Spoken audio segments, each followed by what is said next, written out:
guys, we are back at E3 with even more news, and I found a particular gem of a game hidden away, one that I've been particularly excited about, and it is Lords of the Fallen.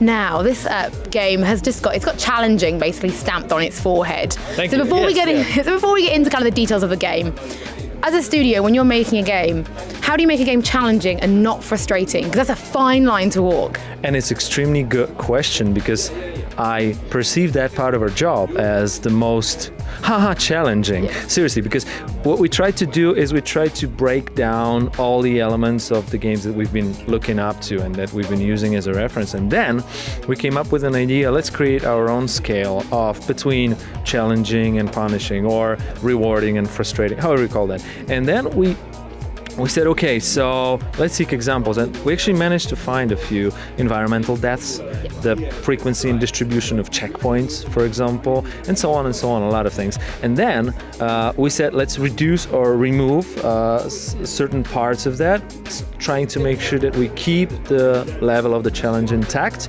And I believe, especially looking at how people play this game and judging by the reception that we have, it still looks like a fairly challenging game. I really want anybody to make no mistake that this is a game about trying to overcome the challenge, and the process of trying to repeat certain parts of the game is built into it, and it will happen in this game. Still, the most important element of how you tackle that and what is the outcome of that, I believe not too many people will be frustrated by it. And this is our goal, this is our dream, this is what we're after. That's Lords of the Fallen. Let's put it into context. We're here at E3. So imagine how many people have got hands-on with this game so far. Only 2 people have managed to defeat the boss. So that gives you some idea of the challenge. Apart from the devs and people who are presenting the game, yes. Two of the guys, because one of the things is the challenge, but we're trying to, this is actually a reward for anybody who defeats the boss in here. And the other thing that we're trying to do is that each person has half an hour to try to do this. And this fragment of the game is designed to be more of a 35-40 minutes. So there's even greater challenge that there will be in a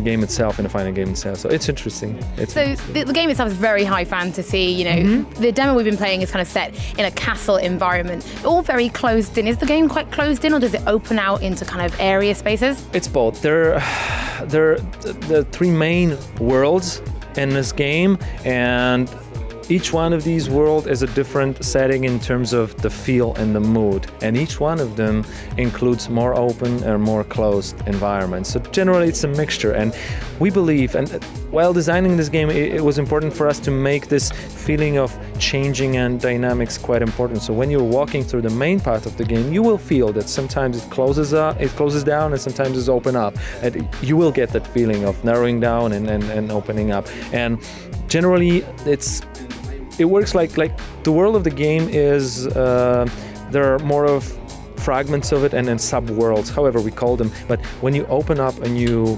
area of the world of the game, the old one is never locked down from you. So all the time it's getting bigger and bigger and bigger. And what is even more important is when you get back to a certain part of the world that you've been before, it's quite possible, quite likely that certain areas will unlock, new elements of the world will unlock, and it's not only possible but also encouraged to re-explore in this game. So when we're starting the game, we're picking our character. Have we got a character kind of classes system, or can you develop anything? So are we picking mage or warrior or rogue, or are we one character and kind of go off from there?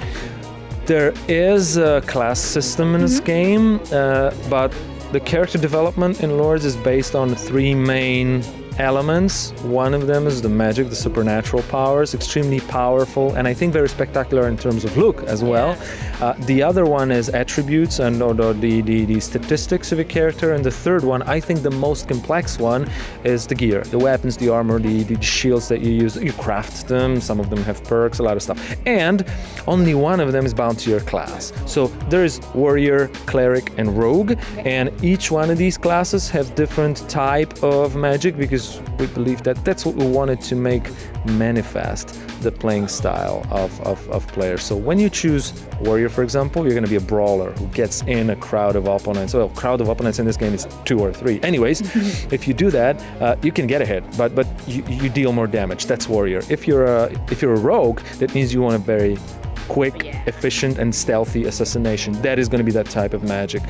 Cleric, of course, regenerative things, tanking enemies, so this is pretty much what we're trying to lock down with the types of magic, and this is what manifests the class. Apart from that, you can mix and match anything, so you can be battle mage, for example. So yeah.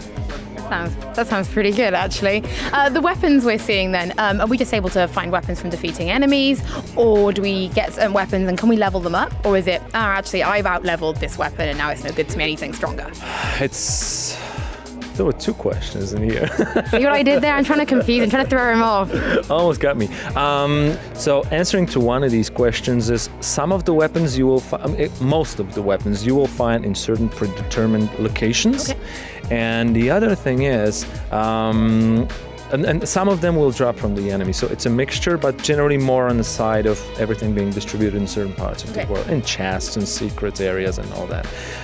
But regarding the leveling or the scaling, some of the weapons, probably most of them, or at least half of them, will scale with some of your attributes. And because of that,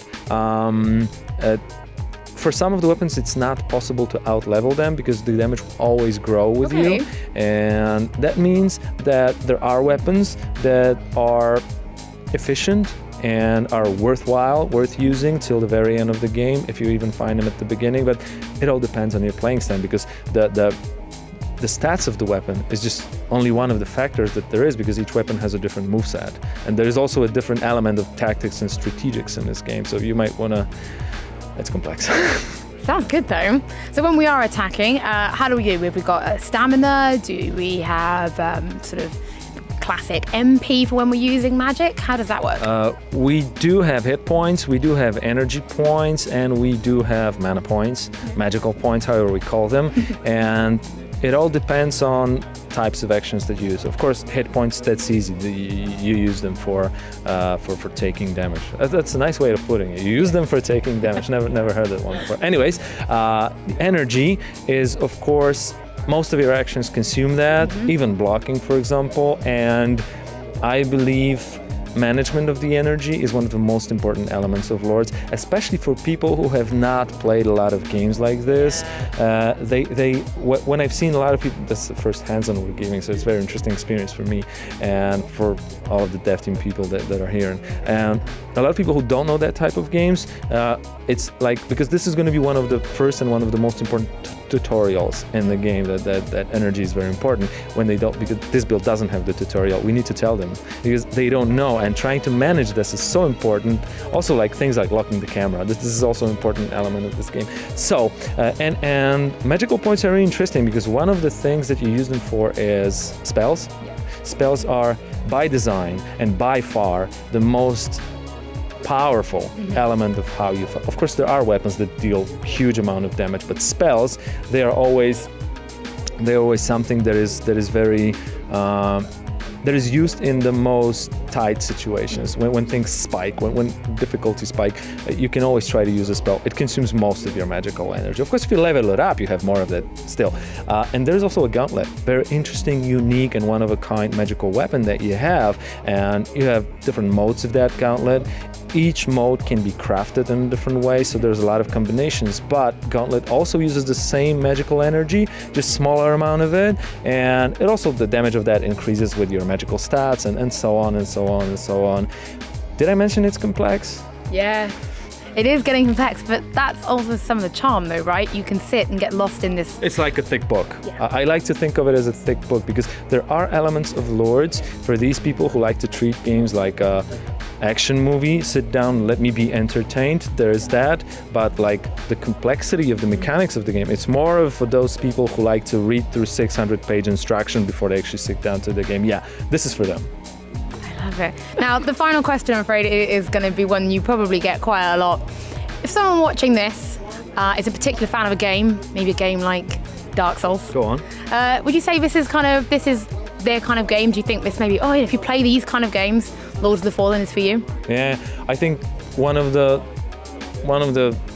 priorities and principles of development of Lords is to keep intact the level of challenge, the type of challenge, because our dream as a developer, I don't want to use the word tribute, but our way of looking up to games like this is the feeling of satisfaction, the feeling of reward when you overcome a challenge in games like Souls, the one that you have mentioned, is so strong and addictive. Right? It's like one of the best hormones that you could get, the completion of a challenging game, and we dream of giving that type to even more people that Souls ever did. I mean, that would be awesome. We would be extremely fulfilled as a developer. We'll see. Of course, we have to see when the game comes out, how people react to it, but this is our goal. This is what we're after.